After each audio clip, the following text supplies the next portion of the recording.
கிறிஸ்து இயேசுவுக்குள் அன்பானவர்களே, இயேசுவின் ஆசீர்வாத ஊழியங்களின் மூலம் அன்பின் வாழ்த்துக்கள். இந்த தொடர் உபவாச தியானத்துல ஒவ்வொரு நாளும் கர்த்தருடைய பரிபூரணத்தை குறித்து நாம் தியானித்து வருகிறோம். கொலோசியருக்கு எழுதின நிருபம் 2ஆம் அதிகாரம் 10வது வசனத்தை மையப்படுத்தி நாம் அவருக்குள் பரிபூரணமாய் இருக்கிறோம் என்கின்ற தலைப்பின் கீழே ஒவ்வொரு நாளும் தேவனுடைய பரிபூரணத்தை குறித்தும் தேவனாலே பரிபூரணமாக்கப்பட்டவர்களை குறித்தும் நாம் தியானித்து வருகிறோம். அப்படி இந்த நாளிலும் கூட 2 கொரிந்தியரின் புஸ்தகம் 5வது அதிகாரம் 21வது வசனத்தை நாம் வாசிக்கிறோம். நாம் அவருக்குள் தேவனுடைய நீதியாகும்படிக்கு பாவம் அறியாத அவரை நமக்காக பாவமாக்கினார். அன்பான தேவனுடைய பிள்ளைகளே, இந்த நாளிலும் கூட பரிபூரணமான நீதியை குறித்து நாம் தியானிக்க இருக்கிறோம்.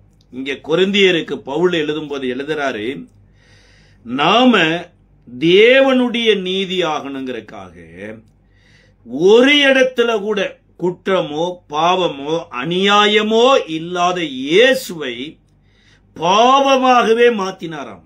அதாவது நாம நீதியாக வேண்டும் என்று இயேசு பாவமானார். அவர் பாவம் செய்து பாவமாகல, பாவிகளாகிய உங்களை என்னையும் ரட்சிக்கும்படியாய் பாவமானார். இதை குறித்து நாம் விவரமாய் பார்ப்பதற்கு முன்பாக ஒரு சில வசனங்களை நாம் பார்த்து தேவனுடைய பரிபூரணம் எப்பேற்பட்டது என்பதை குறித்து தியானிக்க இருக்கிறோம். யோவான் எழுதின நிருபம் 3வது அதிகாரத்தினுடைய 7வது வசனத்துல 1 யோவான் 3ஆம் அதிகாரம் 7வது வசனம் சொல்லுகிறது, பிள்ளைகளே, நீங்கள் ஒருவராலும் வஞ்சிக்கப்படாதிருங்கள். நீதியை செய்கிறவன் அவர் நீதி உள்ளவராய் இருக்கிறது போல தானும் நீதி உள்ளவனாய் இருக்கிறான். பாவம் செய்கிறவன் பிசாசினால் உண்டாயிருக்கிறான், ஏனெனில் பிசாசானவன் ஆதி முதல் பாவம் செய்கிறான். பிசாசினுடைய கிரியைகளை அழிக்கும்படிக்கே தேவனுடைய குமாரன் வெளிப்பட்டார். இங்கே யோவான் நிருபத்தில் எழுதும்போது எழுதுறாரு, நீதி செய்கிற மனிதன் அவர் நீதி உள்ளவராய் இருக்கிறது போல நீதி உள்ளவனாய் இருக்கணுமாமா. ஏன் அப்படின்னா, பாவம் செய்கிறவன் பிசாசினால் உண்டாயிருக்கிறான் அப்படிங்கிறார். நேற்றைய தினத்துல கூட நோவா எப்படி கானானை சபித்ததுக்கு காம் பிசாசு செய்த வேலையை செய்தார் என்கிறதை குறித்து பார்த்தோம். அப்ப இங்க யோவான் கூட என்ன சொல்றார் அப்படின்னா, பாவம் செய்கிறவன் பிசாசினால் உண்டாயிருக்கிறான் அப்படிங்கிறார். ஏன்னா பிசாசுக்குள்ள நீதி எனப்பட்டதே கிடையாது. பிசாசு பாவத்தை ஊறி பாவத்தை உண்டு பாவத்துல உறங்கி பாவத்தையே ஜனிப்பிக்கிறபடினால ஒரு இடத்துல தாவீது கூட சொல்றாரு, என் தாய் என்னை பாவத்தில் கற்பந்தரித்தாள். எந்த தாயை குறித்து சொல்றாருன்னா முதல் மனுஷியை குறித்து சொல்றார். அப்ப நீதி செய்கிறவன் தேவனாலே பிறந்திருக்கிறான். அந்த தேவனால பிறந்தவன் தேவனை போல நீதியாயிருக்க வேண்டும் என்று சொல்லுகிறார்.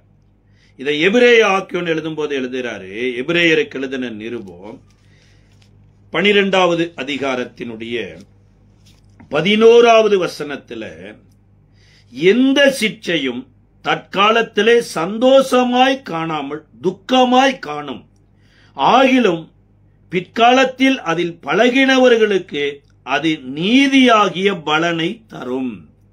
அதாவது நீதியின் பலன் நம்ம வாழ்க்கையில வரணுமா இருந்தா தேவனுடைய சிற்சை நம்ம வாழ்க்கையில கட்டாய அவசியமா தேவைப்படும். சிலருக்கு சிற்சையே வேண்டாம் பாருங்க, நான் எப்படி பிறந்தனோ அப்படியே வளர்ந்துறணும் அப்படின்னு நினைச்சிட்டு இருக்கிறாங்க. அப்படியெல்லாம் கிடையாதுங்க. உலகமே யோசிச்சு பாருங்க. ஒரு குழந்தை பிறந்துருச்சுன்னா அரசாங்கம் சில காரியங்களை ஏற்படுத்துது. பிறந்து 45வது நாள்ல ஒரு ஊசி போடுறாங்க. அப்புறம் சில நாட்கள்ல சில மாதங்கள்ல ஊசி போடுறாங்க. 5 வயதுல ஒரு ஊசி போடுறாங்க, 10 வயதுல ஊசி போடுறாங்க. இந்த ஊசி போடுவது எனப்பட்டது ஒரு சிற்சை மாதிரிதான். அது இலகுவா இருக்காது.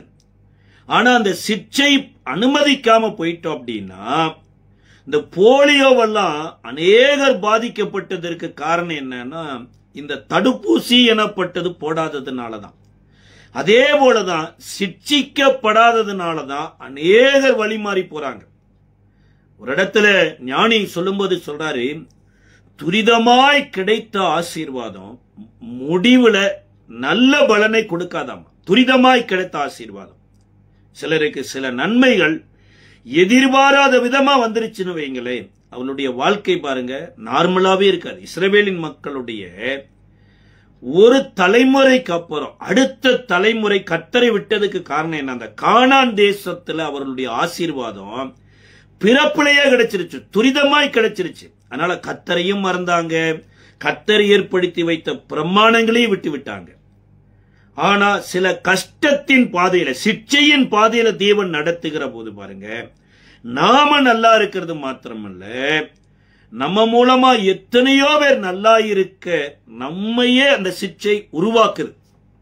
யோசேப்பினுடைய வாழ்க்கையில ஏற்பட்ட சிட்சையை குறித்து சங்கீதக்காரர் எழுதுறாரு, கர்த்தர் சொன்ன வார்த்தை நிறைவேறுகிற வரைக்கும் அந்த வசனம் யோசேப்பை புடமிட்டதுன்னு சொல்லப்படு, சிட்சித்ததாம். இந்த சிட்சையினுடைய ரிசல்ட் என்ன யோசிச்சு பாருங்க. எகிப்துல பார்வோனே சொல்றாருங்க, தேவனுடைய ஆவியை பெற்ற இவனைப் போல வேறு ஒருவனும் இல்லை அப்படிங்கிறார். சரி, பார்வோன் சொன்னாருங்கிறதை காட்டிலும் தேவனே சாட்சி கொடுக்கிறாருங்க. எபிரேயருக்கு எழுதின நிருபம் 11வது அதிகாரம் 22வது வசனத்துல அந்த எகிப்து தேசத்துல யோசேப்போட குடும்பத்தோடு சேர்த்துனா ஒரு 70 பேர் யாக்கோபின் காலகட்டத்தில் எகிப்துல என்ட்ரி ஆனது. ஆனா இந்த 12 பிரபுக்கள் என்று சொல்லப்படுகிற பிள்ளைகள் ஒருத்தருக்கு கூட முற்பிதாக்கள் வாக்கு பண்ணின தேசமாகிய ஒரு தேசத்துக்கு நம்ம போவோம், அந்த தேசத்திற்கு நானும் போக வேண்டும் என்கின்ற ஒரு விசுவாசமும் இல்லை, நம்பிக்கையும் இல்லை. ஆனா அந்த யோசேப்புக்கு கிடைத்த சிட்சை பாருங்க, இவர் இருதயத்தை தேவனுடைய வார்த்தைக்கு நேராக திருப்பும்படியாய் அவர் தன்னுடைய எலும்புகளுக்கு அந்திய காலத்துல கட்டளை கொடுத்து எழுதி வைத்தாராமா. கட்டாயம் ஒரு நாள் எகிப்தை விட்டு விடுதலையாய் போவீங்க, போகும்போது என் எலும்புகளையும் எடுத்துக்கொண்டு போங்கள் என்று சொல்லி அந்த நாட்கள்ல எழுதி வைத்தார். அதோடு கூட அந்த எகிப்து தேசத்துல தன்னுடைய தகப்பனுக்கு நல்ல குடியிருக்க இடத்தை ஏற்படுத்தி கொடுத்தாரு. தகப்பனுடைய ஸ்தானத்துல உடன் பிறந்த சகோதரர்களுக்கு, மனைவி, பிள்ளைகளுக்கு எல்லாம் ஒரு நல்ல ஒரு அடைக்கலத்தை கொடுத்தாருங்க. ஆனா ஒரு சென்ட் நிலம் கூட பாருங்க தன்னுடைய பெயர்ல எகிப்து தேசத்துல வாங்கல. அப்ப இதுக்கு காரணம் என்னன்னா, இவர் வாழ்க்கையில ஏற்பட்ட சிட்சைதான். செய்யாத ஒரு குற்றத்தின் நிமித்தமாய் அவர் சிறைச்சாலையில தூக்கி போடப்பட்டார். நன்மை செய்வான் என்று எதிர்பார்த்திருந்த பானபாத்திரன்காரன் கூட மறந்து போயிட்டான். சகோதரர்கள் கூட பாருங்களே, சொந்த சகோதரன்னு பாராம குழியில போட்டு இஸ்மவேலர் கையில வித்துட்டாங்க. இந்த ஆரம்ப காலத்துல இந்த சிட்சையெல்லாம் எப்படி இருந்திருக்கும்னா, அது கடினமா இருந்திருக்கும். ஆனா அந்த சிட்சையில பழக்கப்பட்டதுக்கு அப்புறம் அதுதான் சொல்லப்பட்டிருக்குது, நீதியின் பலனை யோசேப்புக்கு கொடுத்ததாமா. இப்போ உங்களுக்கு எனக்கும் நீதியின் பலனை எதன் மூலமா பெறுகிறோம்னா, நம்ம ஜென்ம சுபாவத்தை அழிப்பதற்கு, நம்மளுடைய விசுவாசத்தை புடமிடுவதற்கு தேவன் சில சிட்சைகளை அனுமதிக்கிறார். இஸ்ரவேலின் மக்கள் கூட 40 வருஷம் ஏசார் அந்த வனாந்தரத்துல தேவன் நடத்தணும். வேதத்துல பிதாவை குறித்து சொல்லப்பட்டிருக்கிறது, உங்கள் பிதா தயாள குணமுள்ளவராய் இருக்கிறது போல நீங்களும் பூரண தயான குணமுள்ளவங்களா இருக்கிறார். அப்ப இவ்வளவு இரக்கமுள்ள ஒரு பிதா ஏன் அந்த இஸ்ரவேலின் மக்களை 40 வருஷம் ஒரு சிட்சையின் பாதையில நடத்துறது போல நடத்தினார்னா, வேதம் சொல்லுது பாருங்க, எப்பேற்பட்ட சிட்சை இஸ்ரவேலருக்கு கிடைச்சதுன்னா, அதிகாலையில சூரியன் உதயமாகிறதுக்கு முன்னாடியே போய் அப்பத்தை தேடி தனக்கும் தன் குடும்பத்திற்கு எடுத்துக்கொள்ளணும். ஒருவேளை சூரியன் உதயமாவதற்கு கால தாமதமாயி ஒரு மனிதன் எழுந்து போனான்னா, கட்டாயம் சூரியன் பட்ட உடனே அது பனி போல உருகி போய்விடும். அப்ப அன்றன்றாடம் ஒவ்வொரு நாளும் ஜீவனம் பண்ணுவதற்கே இந்த வெளியில ஓடி வந்து இந்த அப்பத்தை எடுத்துட்டு போகணும். இன்னைக்கு அநேகருடைய வாழ்க்கையில தேவன் இப்படி வைத்திருக்கலாம், பிரதர், கரெக்டான நேரத்துல போய் வேலைக்கு போலன்னா எங்களுக்கு பனிஷ்மெண்ட் போட்டுறாங்க, வேலையிலிருந்து நிறுத்துறேங்கிறாங்க, கடினமா நடத்துறாங்க. சார், இதெல்லாம் ஏன் தேவன் இவர்களுக்கு கொண்டு வந்தார்னா, இந்த அப்பத்தினாலதான் நீ உயிர் வாழ்கிற என்பதை இவர்கள் உணரக்கூடாதபடி, இந்த அப்பமே தேவனிடத்திலிருந்து வருது, தேவனுடைய ரூலுக்குள்ள வந்துடணுங்கிறக்காக தான் இதை ஏற்படுத்துறார். இந்த சிக்ஷை அவர்களுக்கு ஒருவேளை ஆரம்ப காலத்துல கடினமா இருந்திருக்கலாம். ஆனா அதுல பழக்கப்பட்டு இப்பொழுது கானான் தேசத்துக்குள்ள வந்துட்டாங்க. இந்த நாட்கள்ல கூட பாருங்க, இந்த பஸ்கா பண்டிகைக்கு முன்பாக கூடார பண்டிகை எனப்பட்ட ஒரு பண்டிகை வருது. இப்பொழுது யூதர்கள் அனுசரித்துக் கொண்டிருக்கிறாங்க. என்னன்னா, இவர்களுக்கு பங்களா இருக்கலாம், கார் இருக்கலாம், வசதி இருக்கலாம், எல்லாம் இருந்தா கூட இவர்கள் வீட்டுக்கு பக்கத்துல ஒரு டென்ட் போட்டு ஒரு குறிப்பிட்ட நாட்கள் எப்படி இஸ்ரவேலர் வனாந்தரத்துல மன்னாவை புசித்து தேவனால நடத்தப்பட்டார்களோ அதுபோலவே இந்த இஸ்ரவேலர்களோ கூடாரத்துல மன்னாவுக்கு ஒப்பனையாகிய சில புளிப்பில்லாத அப்பத்தை புசித்து கர்த்தரை நினைவு கூர்ந்து கொண்டிருக்கிறாங்க. இது என்றைக்கோ நடந்தது, இன்றைக்கு அவர்கள் செய்யறாங்க. இதுக்கு காரணம் என்ன தெரியுங்களா? அந்த நாட்கள்ல இஸ்ரவேலருக்கு கர்த்தர் கொடுத்த சிக்ஷை தான். ஒரு இடத்துல வேதம் சொல்லுகிறது, அதாவது சிட்சிக்காத தகப்பன்மார் உண்டோ. சில தகப்பன்மார் இருக்கிறாங்க, பிள்ளைகளை ரொம்ப கடினமா நடத்துறாங்க. இந்த கடினமா நடத்துறதுனால சில பிள்ளைகள் என்ன நினைக்கிறாங்கன்னா, ஏன் எங்க அப்பா இப்படி கடினமா நடத்துறார்? அதுக்கு கீழே சொல்றாரு, இந்த உலக தகப்பன்மார்கள் என்ன பண்றாங்கன்னா, குறிப்பிட்ட கால வரைக்குத்தான் கடினமா நடத்துறாங்க, சிக்ஷிக்கிறாங்க. ஒருவேளை கல்லூரிக்கு போயிட்டாலோ அல்லது தோல் அளவுக்கு வளர்ந்துட்டாலோ அந்த பிள்ளைய சிக்ஷிக்கிறது கிடையாது. சில பேர் அதை சிக்ஷிக்க கூடாதுன்னே சொல்றாங்க. ஆனா பரலோகத்தின் பிதாவானவர் நம்ம எப்ப வரைக்கும் சிக்ஷிக்கிறாராமா? வேதம் சொல்லுகிறது, அவர் நமக்கு தேவ சாயல் உண்டாகிற வரைக்கும் சிக்ஷித்துக் கொண்டே இருக்கிறார். ஒருவேளை சிக்ஷிக்காம போயிருந்தா நாமளும் வேசியின் பிள்ளைகளா மாறி இருப்போம், நாமளும் நரகத்தின் பிள்ளைகளா போயிருப்போம். அப்ப சில சிக்ஷைகள் நமக்கு நீதியை படிப்பிக்கிறது, நீதியின் பலனை கொடுக்குது அப்படிங்கிறார். ஆபிரகாம் கூட கர்த்தரை விசுவாசிக்கிற போது விருத்த சேதனம் எனப்பட்டதை தேவன் போக்கஸ் பண்ணவே இல்லை. இதை குறித்து ஆதியாம புஸ்தகத்தினுடைய 15வது அதிகாரத்துல கர்த்தர் ஆபிரகாமுக்கு வானத்து நட்சத்திரங்களை காண்பிக்கிறார். அந்த காண்பித்த போது இவ்வண்ணமாய் உன் சந்ததி இருக்கும் என்று கர்த்தர் வாக்கு பண்றார். இந்த வாக்கு பண்ணின அந்த நேரத்துல தான் ஆபிரகாம் கர்த்தரை விசுவாசித்தார், அதை அவருக்கு நீதியாக எண்ணினார்கிறார். இதை குறித்து 6வது வசனம் சொல்லுகிறது, அவன் கர்த்தரை விசுவாசித்தான், அதை அவர் அவனுக்கு நீதியாக எண்ணினார். இந்த ஒரே வசனத்தை ஆபிரகாம் இல்லைங்க, ஆபிராம் கர்த்தரை விசுவாசித்தாரு, அதை அவருக்கு நீதியாக எண்ணினாருன்னு யாக்கோபு 2ஆம் அதிகாரம் 23வது வசனத்துல சொல்றார். ரோமர் 22வது அதிகாரம் 4வது அதிகாரம் 22, 23 சொல்லுது. கலாத்தியர் 3வது அதிகாரம் 6வது வசனத்துல சொல்லுது. ஒரே சம்பவத்தை ஆபிரகாம் கர்த்தரை விசுவாசித்தாரு, கர்த்தர் அதை அவருக்கு நீதியாக எண்ணினார். இது ஆபிரகாமுக்கு கிடைத்த நீதி, விசுவாசத்தினால வந்த நீதி பாருங்க. ஆனா பின்னாட்கள்ல எத்தனையோ பேர் அந்த நீதியை என்ன பண்ணலன்னா தரிக்கல, தங்கள் சுயநீதியை சார்ந்து கொண்டாங்க.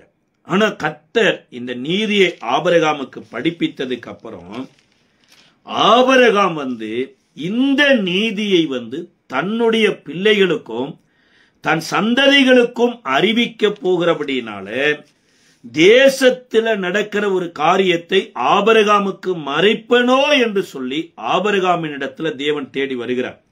ஆதியாம புஸ்தகம் 18வது அதிகாரத்தினுடைய 19வது வசனத்துல கர்த்தர் ஆபிரகாமுக்கு சொன்னதை நிறைவேற்றும்படியாய் அவன் தன் பிள்ளைகளுக்கும் தனக்கு பின்வரும் தன் வீட்டாருக்கும் நீங்கள் நீதியையும் நியாயத்தையும் செய்து கர்த்தருடைய வழியை காத்து நடவுங்கள் என்று கட்டளையிடுவான் என்பதை அறிந்திருக்கிறேன் என்றார். பாருங்க, ஆபிரகாமை குறித்து கர்த்தர் நம்புறார். என்னன்னா, ஆபிரகாம் தாமாத்திர நீதிமானா இருக்க மாட்டாரு, தாமாத்திர நியாயத்தின் வழியில நடக்க மாட்டாரு. தனக்கு அப்புறம் தன்னுடைய பிள்ளைகளோ தன்னுடைய சந்ததியோ இதுல வர வேண்டும் என்று ஆபிரகாம் அதை அறிவிப்பான் என்பதை நான் அறிந்திருக்கிறேன் என்று கர்த்தர் ஆபிரகாமை குறித்து சாட்சி கொடுக்கிறார்.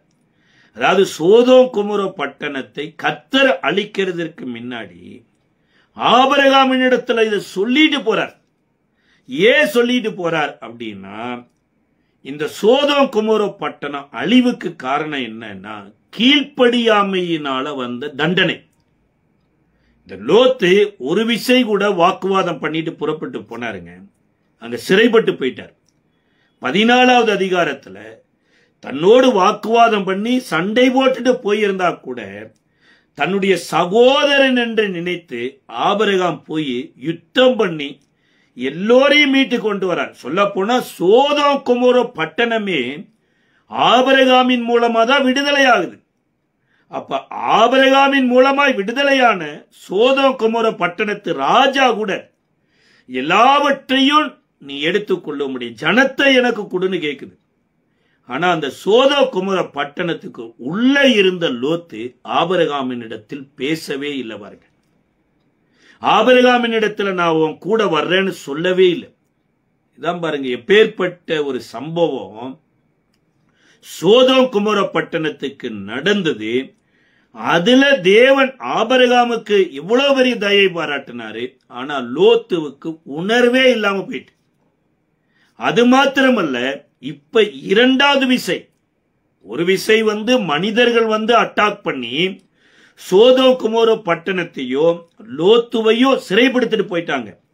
இப்ப தேவனே அழிவுக்குள்ள வரும்போது இப்ப ஆபிரகாம் எதை தன் மனதில் வைத்திருக்கிறார்னா, தேவனால் கிடைத்த ஒரு நீதி. ஒருவேளை அவன் என் கூட பேசாம இருக்கலாம் ஆண்டவரே, என் கூட ஐக்கியப்படுவதற்கு அவன் வராமல் இருந்திருக்கலாம் ஆண்டவரே, ஆனாலும் என் கூட கொஞ்ச நாள் இருந்திருக்கிறார். ஒரு 50 பேர் கட்டாயம் என் கூட இருந்து பிரிந்து போயிருப்பாங்க.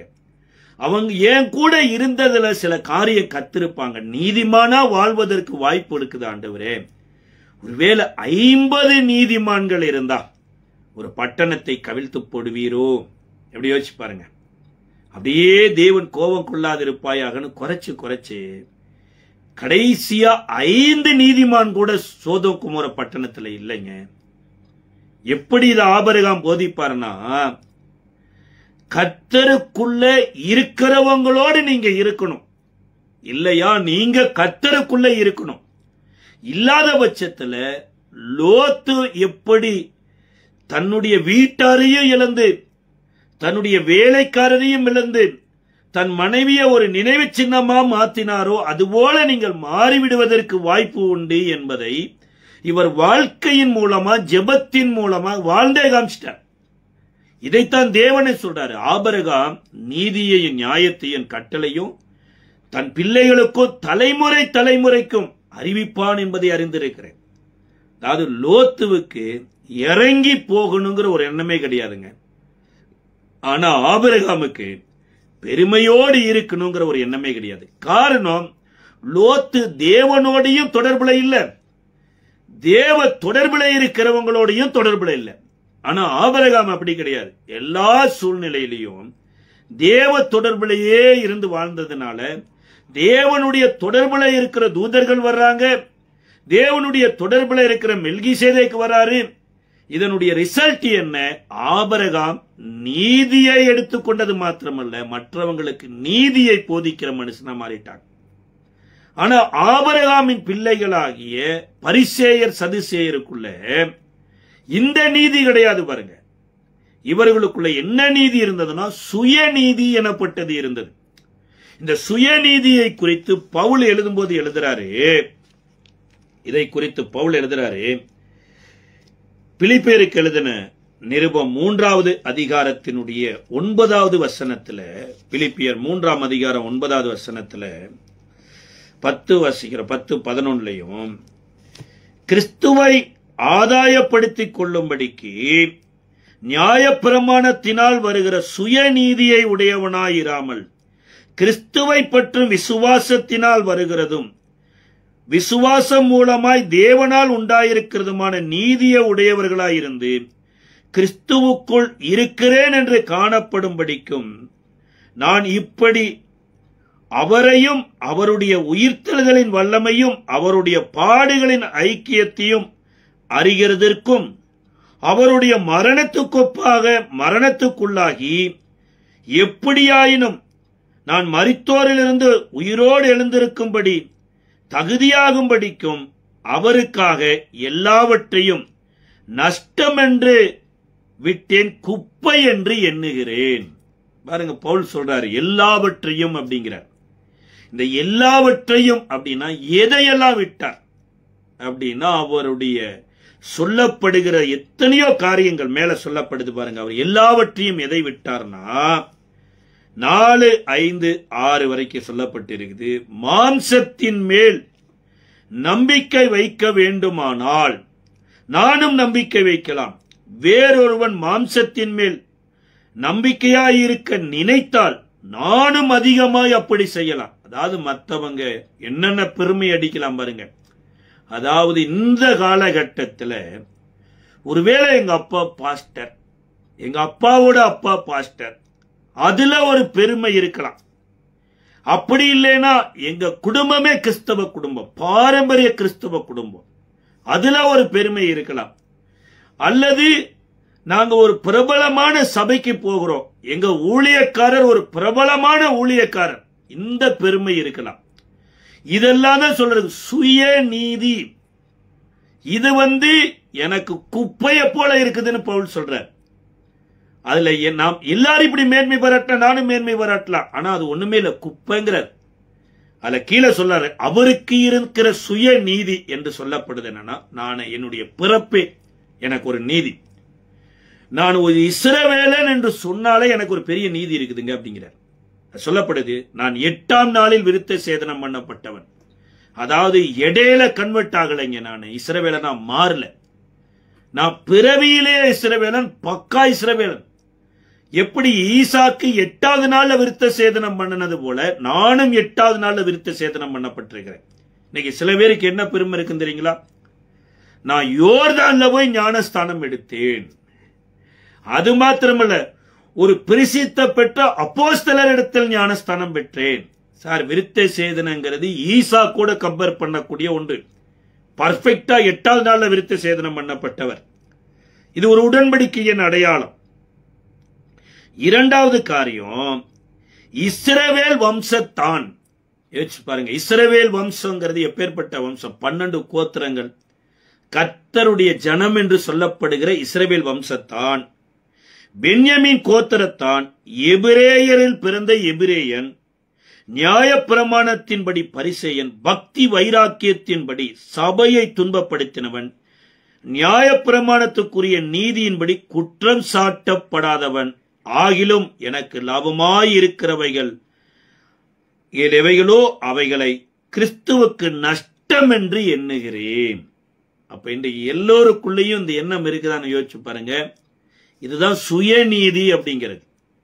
இந்த சுயநீதியை நீ சார்ந்து கொள்ளாத என்று பவுல் தன்னை மாதிரியா வைக்கிறாரு. ஆனா தேவனே இஸ்ரவேலருக்கு போதிக்கிறார். எப்படி போதிக்கிறார்னா, உபாகம புஸ்தகம் 9வது அதிகாரத்தினுடைய 4, 5 வசனங்களில, உன் தேவனாகிய கர்த்தர் அவர்களை உனக்கு முன்பாக துரத்துகையில் நீ உன் இருதயத்திலே என் நீதியின் மித்தம் இந்த தேசத்தை சுதந்தரித்துக் கொள்ளும்படி கர்த்தர் என்னை அழைத்து வந்தார் என்று சொல்லாயாக. அந்த ஜாதிகளுடைய ஆகாமியத்தின் நிமித்தமே கர்த்தர் அவர்களை உனக்கு முன்பாக துரத்தினார். இன்னைக்கு நிறைய நேரம் இந்த சுய நீதி எனப்பட்டது எப்படி இருக்கு தெரியுங்களா?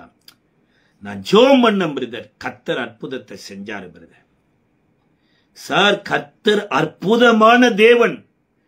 உங்களை ஜெபிக்க வைத்ததே அவருடைய நீதிதான். இதைத்தான் சொல்றாரு, உன் நீதியில இது நடந்ததுன்னு சொல்லிடாத.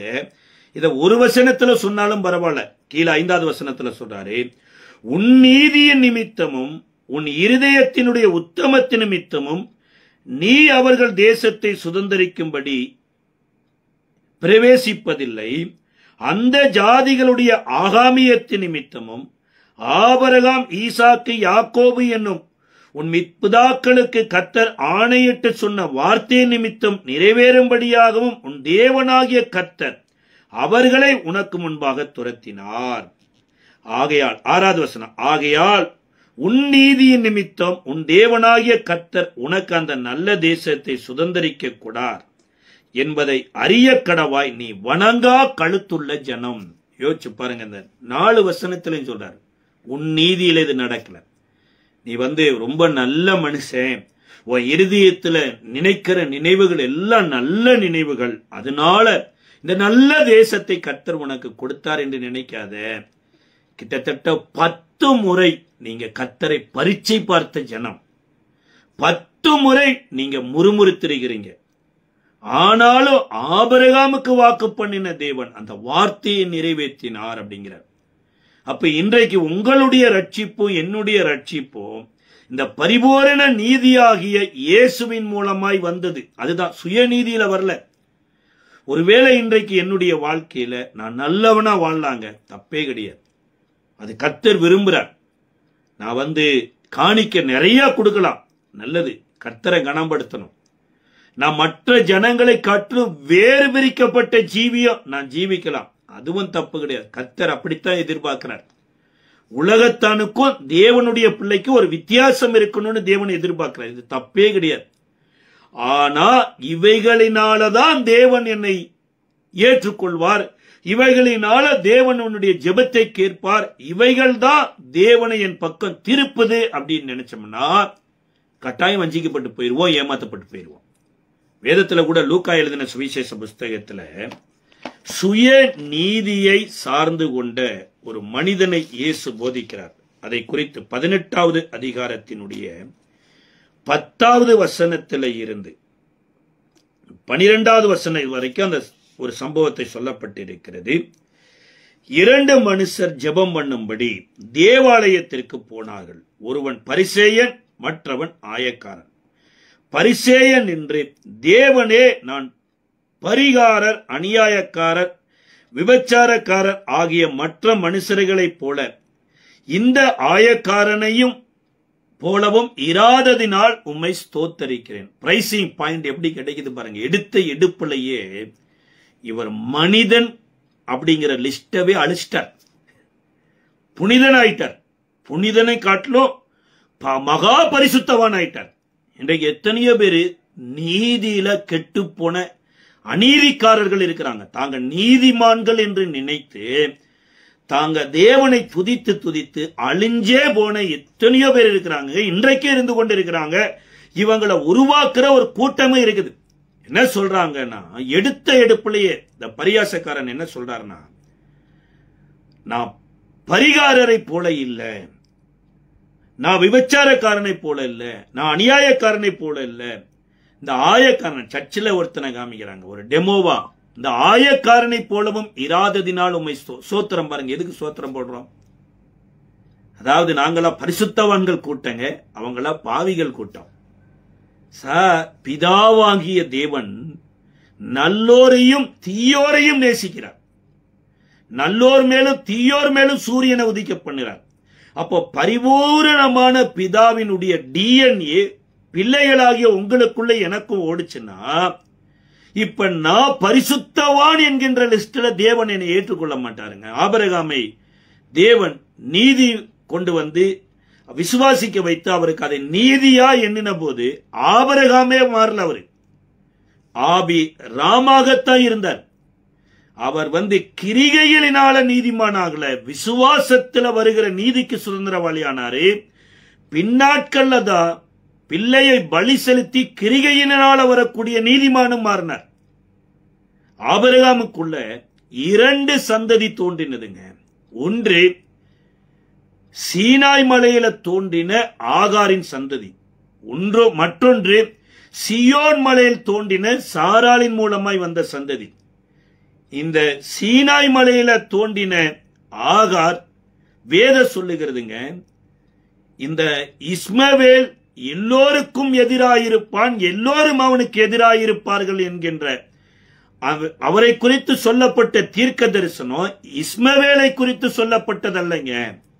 சீனாய் மலையில தோன்றின நியாயப்பிரமாணம் எல்லோருக்கும் எதிராக இருக்கும். நியாயப்பிரமாணத்திற்கு எல்லோரும் எதிராக இருப்பாங்க. ஏன்னா எல்லோரும் பாவிகளா இருக்கிறாங்க. நியாயப்பிரமாணம் பாவத்தை அறிவிக்கக்கூடிய பிரமாணமா இருக்குது. ஆனா அது பாவ பிரமாணம் அல்ல. அதனாலதான் நியாயப்பிரமாணத்தின்படி ஒருவனும் நீதிமான் ஆகிறது இல்லை அப்படிங்கிறார். இங்க வேதம் என்ன சொல்லுகிறதுனா, தேவாலயத்திற்கு வந்த இந்த மனிதன் தேவாலயத்துக்கு உள்ளே இருந்து சக மனிதனை மனிதனாய் பார்க்காதபடி அவனுக்குள்ள ஒரு ஆவிக்குரிய பெருமை எனப்பட்டது இருக்குது. இதுதான் சுயநீதி அப்படிங்குது.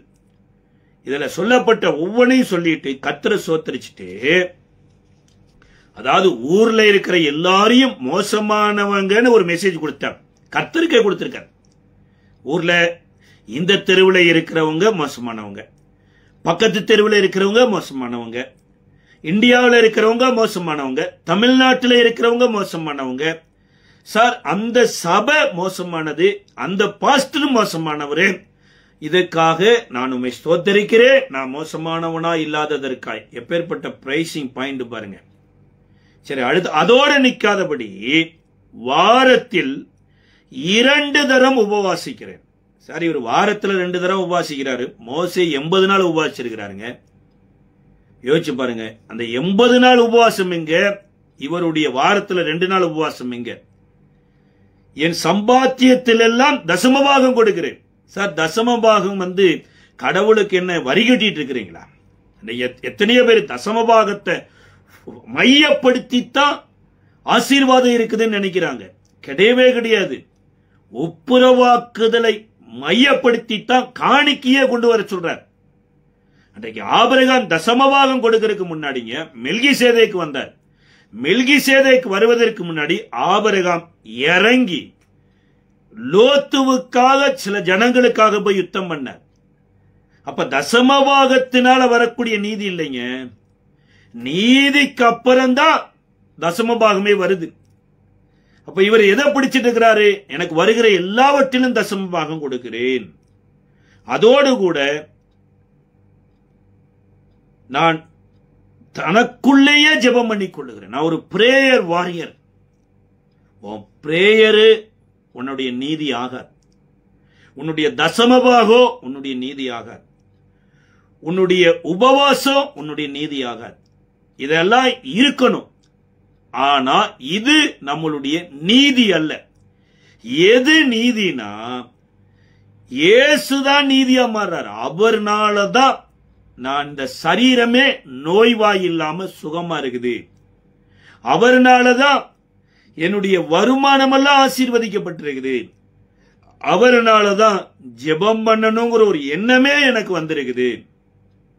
அப்ப அவர் மற்றவங்களை எப்படி நேசிக்கிறாரோ அப்படி நான் நேசிக்கலைன்னா நான் போட்ட உபவாசமும் வேஸ்ட், நான் கொடுத்த காணிக்கையும் வேஸ்ட், நான் பண்ணின ஜெபமும் வேஸ்ட்.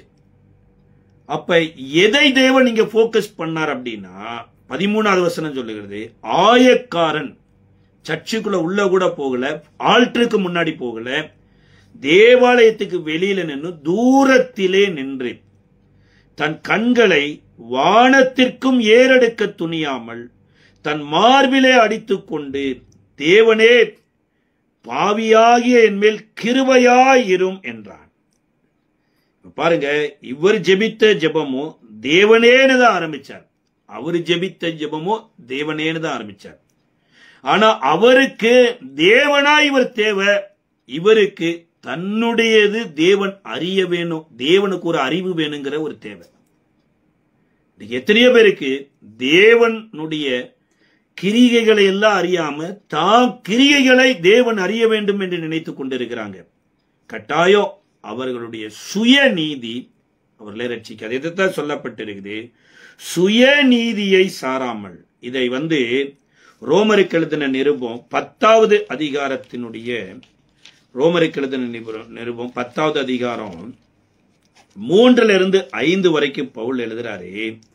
எப்படி என்றால், அவர்கள் தேவ நீதியை அறியாமல் தங்கள் சுய நீதியில் நிலைத்திருக்க தேடுகிறபடியினால் தேவ நீதிக்கு கீழ்ப்படியாதிருக்கிறார்கள். விசுவாசிக்கிற எவனுக்கும் நீதி உண்டாகும்படியாய் கிறிஸ்து நியாயப்பிரமாணத்தின் முடிவாயிருக்கிறார். அதாவது விபச்சாரம் செய்யாமல் இருப்பது மாத்திரம் பாவம் இல்லைங்க, அது மாத்திர நீதி அல்ல.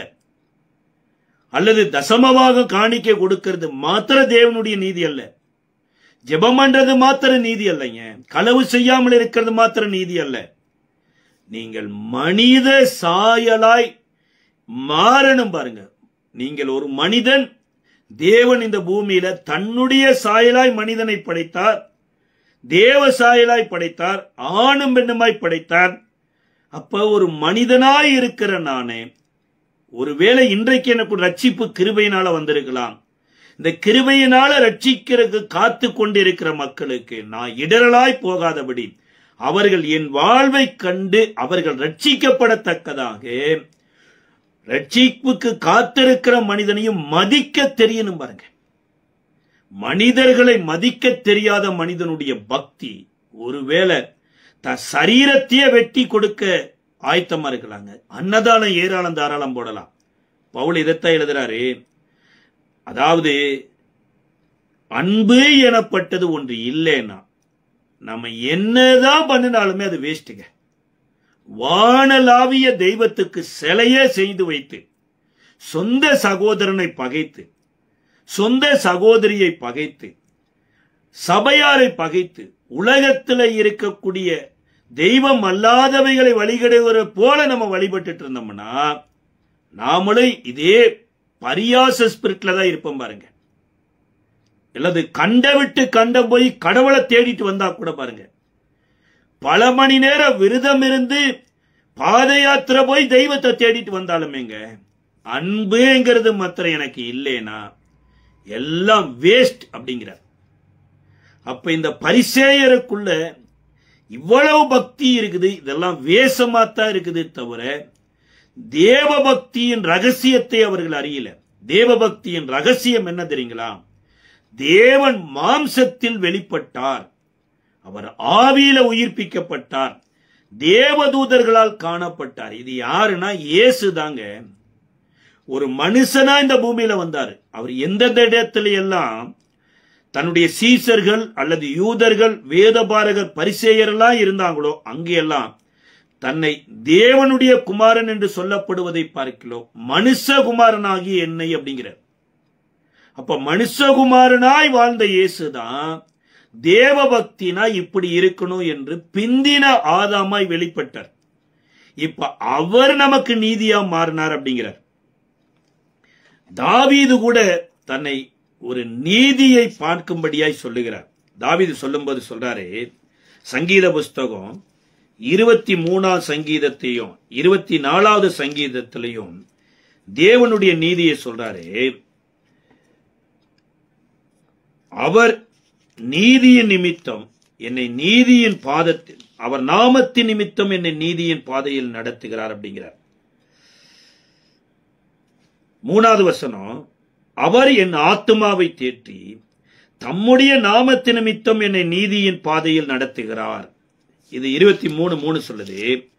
24வது அதிகாரத்துல கூட தாவீது சொல்லும்போது சொல்றாரு, 24வது அதிகாரத்துல நீதியின் கதவுகளே அப்படிங்கிற தலையை உயர்த்துங்கள்,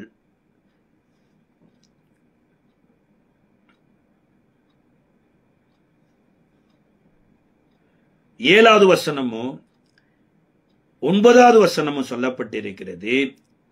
அதுல 7வது வசனம், வாசல்களே உங்கள் தலையை உயர்த்துங்கள், அனாதி கதவுகளே உயருங்கள், மகிமையின் ராஜா உட்பிரவேசிக்கிறார்.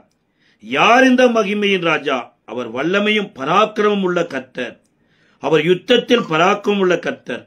வாசல் கதவுகளே உங்கள் தலையை உயர்த்துங்கள், அனாதி தேவன் கதவுகளே உங்களை உயர்த்துங்கள், மகிமையின் ராஜா உட்பிரவேசிக்கிறார் அப்படிங்கிறார். இந்த 24வது சங்கீதத்துல தாவீது சொல்லுகிற ஒரு முக்கியமான காரியம் என்னன்னா, கர்த்தர் மகிமையின் ராஜாவா இருந்தாலுமே நீங்க உங்களை கர்த்தர் வருவதற்கு ஒப்பு கொடுங்க அப்படிங்கிறார். அந்த சங்கீதத்துல தாவீது கர்த்தரை மகிமையின் ராஜாவா பார்க்கிறாரு. ஆனா 23வது சங்கீதத்துல கர்த்தர் என் மெய்ப்பராயிருக்கிறார், நான் ஆட்டுக்குட்டியாயிருக்கிறேன் அப்படிங்கிற மாதிரி சொல்றார். அதாவது ஒரு ஆட்டுக்குட்டிக்கு பாதுகாப்பா யார் இருக்க முடியும்னா ஒரு மெய்ப்பன் தான் இருக்க முடியும். அப்ப கர்த்தரை மெய்ப்பனா வைக்கிறதுக்கு முன்னாடி தாவீது ஒரு நல்ல மெய்ப்பனா ஆட்டுக்கு இருந்தார் பாருங்க. அதாவது தாவீது ஆடு மேய்த்து கொண்டிருந்த போது ஒரு விசை சிங்கம் வருது, ஒரு விசை கரடி வருது. இந்த சிங்கமும் கரடி வலிமையானது, ஒருவேளை எத்தனையோ மனிதர்களை கொன்றிருக்கலாம். இப்ப தாவீது ஒரு ஆடு போனா போயிட்டு போகுதுன்னு விட்டிருக்கலாம். ஆனா தன்னுடைய உயிரை பணைய வைத்து இந்த ஆட்டை காப்பாத்துறார். ஏன் இந்த ஆட்டை காப்பாற்றணும்? சாரி, இந்த ஆடு சிங்கத்திற்கு இரையாவதற்கு தாவீது வளர்த்தலைங்க, ஆசாரிப்பு கூடாரத்துக்குள்ள பலியாவதற்கு வளர்த்தி கொண்டிருக்கிறார். இஸ்ரவேலனுடைய பாவத்திற்காக ரத்த சிந்த பலியாக இந்த ஆடை வளர்த்தி கொண்டிருக்கிறார்.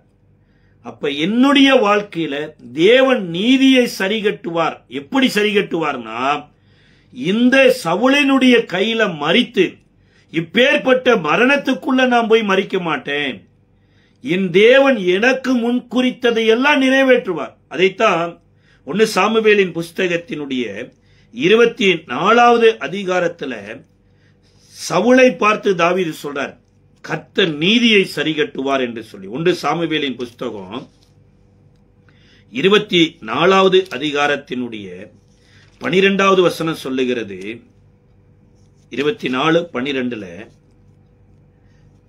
தாவீதின் கையில சவுலை கர்த்தர் ஒப்பு கொடுத்த போது தாவீது சவுலை கொலை செய்யாம அவரை காப்பாத்திறார். காப்பாத்திட்டு தான் சொல்றார், கர்த்தர் எனக்கும் உமக்கும் நடுவாக நியாயம் விசாரித்து கர்த்தர் தாமே என் காரியத்தில் உமக்கு நீதியை சரிகட்டுவாராக.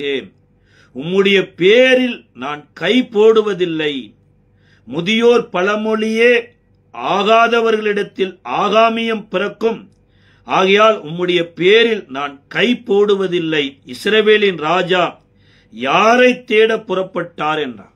அதாவது தாவீது சொல்றாரு, நான் உன்னை கொலை செய்வதற்கு வாய்ப்பு இருந்தது. அப்படி நான் கொலை செய்திருந்தனா தேவன் நீதியை சரிகட்ட மாட்டார். அப்ப நீ அபிஷேகம் பண்ணப்பட்ட மனுஷன் மாத்திரமல்ல, நான் அபிஷேகம் பண்ணப்பட்ட மனுஷன், என்னுடைய அபிஷேகத்தையும் தற்காத்துக் கொள்ளணும். அப்ப நீதி எனப்பட்டது தேவன் செய்யணும், நான் செய்யக்கூடாது என்று சொல்லிதான் சவுலை கொலை செய்யாம தேவன் கருத்துல ஒப்பு கொடுத்தார்.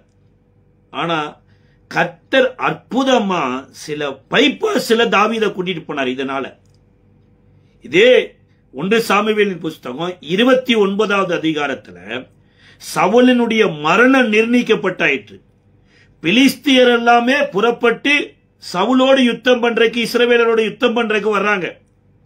இப்ப தாவீது அன்றைக்கு சொல்றாரு, கர்த்தர் நீதியை சரி கட்டுவார்னா பிலிஸ்தியரோடு கூட ஆகீஸ் ராஜாவோடு தாவீதும் புறப்பட்டு வர்றார். இப்ப இவர் சொன்ன தீர்க்க தரிசனமே இவருக்கு எதிராக வந்து நிக்குது. அப்ப கர்த்தர் நீதியை சரி கட்டுவதற்கு பிலிஸ்தியரை கூட்டிட்டு போயிட்டு இருக்கிறாரு.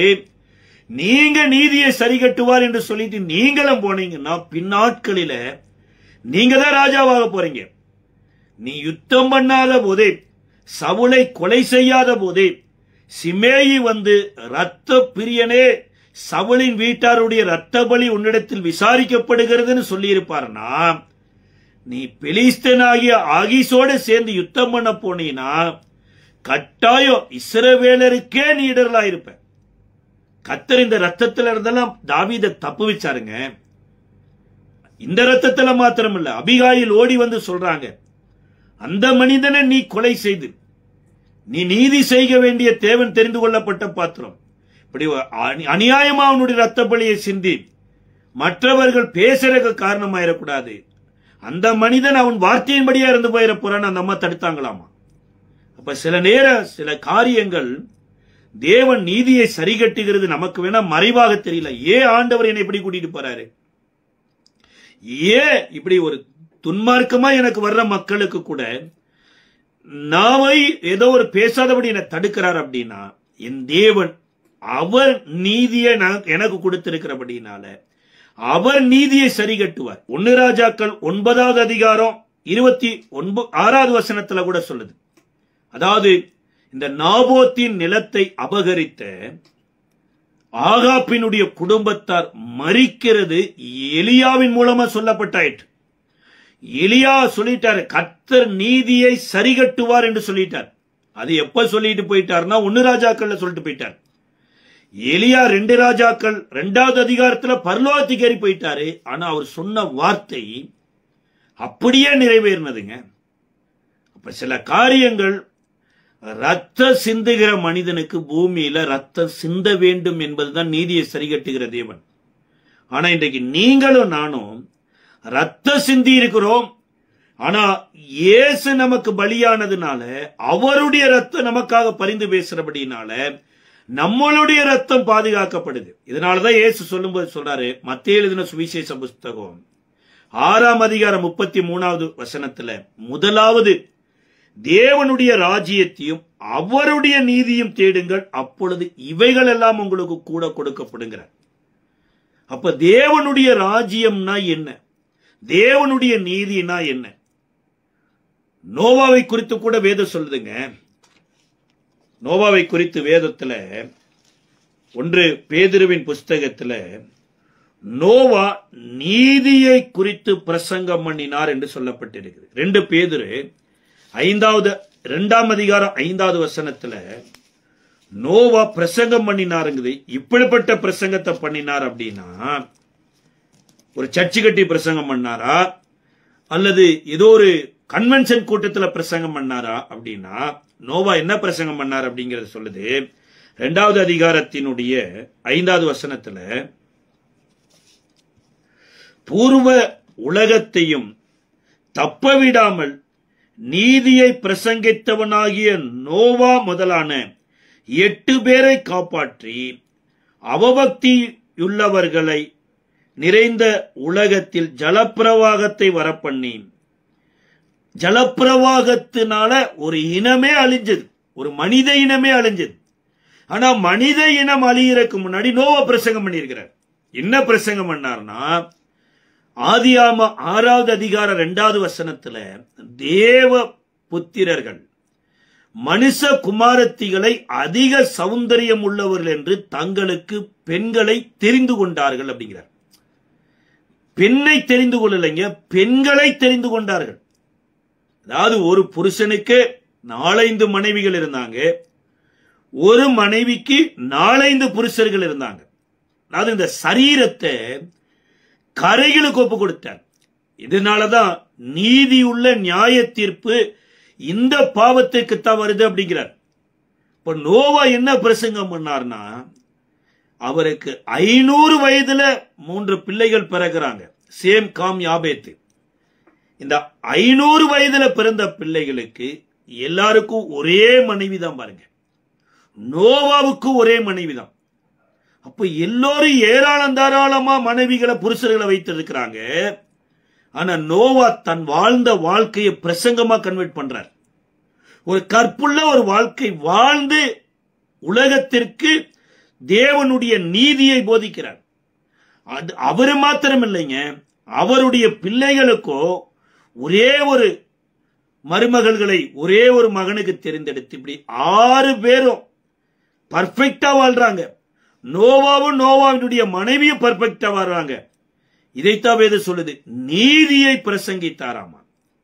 அப்ப இயேசு நமக்கு நீதியாய் மாறணுமா இருந்தா, நாம சரீரத்தில் இருந்தாலும் இயேசுடைய சரீரத்தில் இணைக்கப்பட்டு இருக்கிறோம் என்றுதான் நம்மளுடைய சரீரத்திலிருந்தும் தேவனை மகிமைப்படுத்தணும். பாருங்க, இதுதான் போதிக்காமல் வாழ்ந்து போதிக்கிறது. இதை 1 பேதுரு 3வது அதிகாரத்துல ஒரு பெண்ணை குறித்து எழுதுறார். மனைவிகளே, உங்கள் சொந்த புருஷருக்கு கீழ்ப்படிந்திருங்கள். ஏன் சொந்த புருஷருக்கு கீழ்ப்படிந்திருங்கள் அப்படின்னா, அது எப்பேற்பட்ட கீழ்ப்படிதல்ல இருக்கணும் அப்படிங்கறத சொல்றாரு. போதனையின்றி மனைவிகளின் நடக்கையினாலே ஆதாயப்படுத்திக் கொள்ளுவார்கள். நடந்த வாழ்க்கைங்க, சார் எல்லோரும் என்னென்னமோ வேலை செஞ்சிட்டு இருக்கிறாங்க. ஆனா நோவா பாருங்க, சம்பந்தமே இல்லாத ஒரு வேலை செஞ்சிட்டு இருக்கிறார். அப்போ உலகத்திற்கு ஒத்த வேஷம் தரித்து வாழ்றது கிறிஸ்தவ வாழ்க்கை இல்லைங்க. உலகத்தோடு கலந்து ஓடுகிறது கிறிஸ்தவ வாழ்க்கை அல்ல. உலகத்தை கலக்கிறவர்கள் இங்கே வந்து விட்டார்கள் என்கிறது தான் கிறிஸ்தவ வாழ்க்கை. உலகத்திற்கு வெளிச்சமா இருக்கிறது தான் கிறிஸ்தவ வாழ்க்கை. உங்களுக்கு எனக்கும் எது நீதியா இருக்குன்னா, இயேசுவே நீதியா இருக்கிறார்.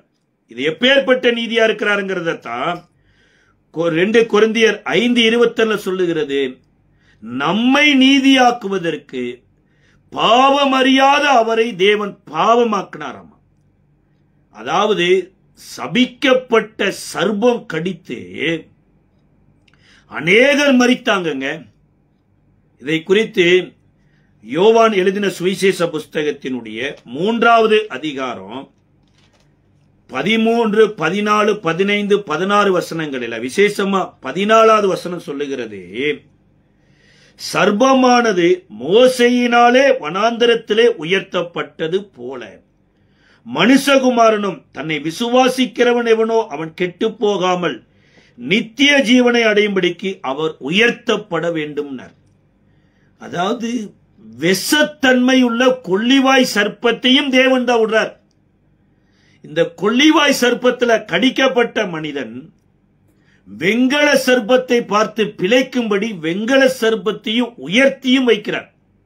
இப்ப இந்த வெங்கல சர்ப்பம் உயர்த்தப்பட்டது யார் மூலமானா, மோசேயின் மூலமா. ஆனா மோசே இல்ல, தேவன் சொல்லி மோசே உயர்த்தினார். அப்ப இந்த வெங்கல சர்ப்பத்தை பாம்பு கடித்த ஒருத்தன் பார்த்தபோது தேவனால் உயர்த்தப்பட்ட அந்த சர்ப்பம் சர்ப்பத்தினால பிறந்த சர்ப்பம் கடித்த மனிதனை சாவிலிருந்து பிழைக்க பண்ணினதாமா. கொள்ளிவாய் சர்ப்பம் எல்லாம் சர்ப்பத்திலிருந்து பிறந்தது. வெங்கல சர்ப்பம் தேவனாலே உயர்த்தப்பட்டது. அப்ப எல்லாரும் நீங்களும் நானும் பாவம் செய்து அழிவுக்குரியவர்களா போறோம். இந்த சர்ப்பம் ஏன் கடிச்சது? தேவன் பாளையத்துக்குள்ள சர்ப்பத்தை வேணும்னு விளையாட்டுக்கு விட்டாரா? சார், மோசே கோலை போட்ட போது சர்ப்பமா மாறுச்சு. ஏன் கோல் சர்ப்பமா மாறுச்சு? ஏன் அப்படின்னா 2 காரியம். ஒன்று, எந்த பூமியில மனிதன் ரத்த சிந்தப்படக்கூடாதுன்னு தேவன் ஒரு பிரமாணத்தை ஏற்படுத்தினாரோ அந்த பிரமாணத்தை மோசே தன்னுடைய இனத்துக்காக வைராக்கியமா சேரணும்னு ரத்த சிந்திட்டார். அப்ப ஆதாம் எப்படி விலக்கின விருட்சத்தின் கனியை புசித்து சாபத்துக்குரிய மனிதனாய் பூமிக்கு மாறினது மாத்திரமல்ல, பூமியவே சபித்துக்குள்ள போயிடுச்சு. அப்ப சர்ப்பத்தின் சத்தத்தினாலதான் அந்த சம்பவம் நடந்தது. அதே மாதிரிதான் மோசேயோ ரத்த சந்த கூடாதுன்னு நோவாவின் மூலமா சொல்லப்பட்ட அந்த காரியத்தை சிந்திட்டார். இதனால இந்த பூமி இன்னும் சாபத்துக்குள்ள போறதுக்கு மோசேதான் காரணம். இப்ப இந்த கோலை பூமியில போட சொன்ன உடனே தேவ சமூகத்துல பாம்பா மாறுது. இப்ப தேவனுடைய வார்த்தை வந்த உடனே வாழை பிடிச்ச உடனே அது தேவனுடைய கோலா மாறிடுச்சு. இது ஒரு காரணம். இன்னொன்னு, எகிப்து தேசத்துல மந்திரவாதிகளாம் தங்கள் மந்திர வித்தையினால சர்ப்பத்தை உருவாக்கிட்டு இருக்கிறாங்க. அந்த மந்திர வித்தையின் வல்லமைகளை எல்லாம் அழித்து தேவன் ராஜாதி ராஜா மகிமையின் ராஜா என்று பார்வோனே அறியணும். அப்ப இந்த சர்ப்பம் எல்லாம் மோசேயினுடைய கோல் விழுங்கணும், இதற்காக ஏற்படுத்தினார். ஆனா இங்க கொள்ளிவாய் சர்ப்பங்களை பாளையத்துக்குள்ள விட்டது காரணம் என்னன்னா, இஸ்ரவேலருக்கு தேவனுடைய மன்னா வேண்டா வெறுப்பாக மாறியது.